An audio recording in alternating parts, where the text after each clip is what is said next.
لو عندك مقاومة انسولين او لو عندك تكيسات مبايض، الفيديو ده هيفيدكوا جدا.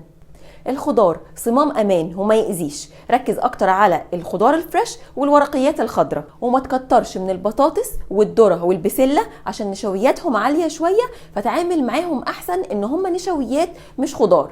الفواكه ما تخافش تاكلها، بس دايما ركز على الفواكه اللي اليافها كتير زي البرتقان، التفاح، الخوخ، حتى الموز الاخضر ينفع تاكله. والنشويات يفضل تاكلها في صورة حبوب مش في صورة دقيق، يعني تاكل بليلة او شوفان او فريك افضل ما تاكل دقيق كتير، حتى لو الدقيق ده صحي. كمان تقدر تاكل اللحوم مادام خالية من الدهون او دهونها قليلة ومش مصنعة، فما تخافش بقى تاكل لحوم حمراء بس بكميات بسيطة، فراخ، اسماك طبعا، واي طيور مادام الدهون فيها قليله. كمان الالبان من الحاجات اللي عليها دراسات كتير جدا ان هي بتساعد في تقليل مقاومه الانسولين، ما تخافش منها، بس اختار دايما الانواع اللي دهونها قليله. ولو لسه قلقانين او محتارين اكتبوا لي في الكومنتس لو عايزين دايت لمقاومه الانسولين وتكيسات المبايض.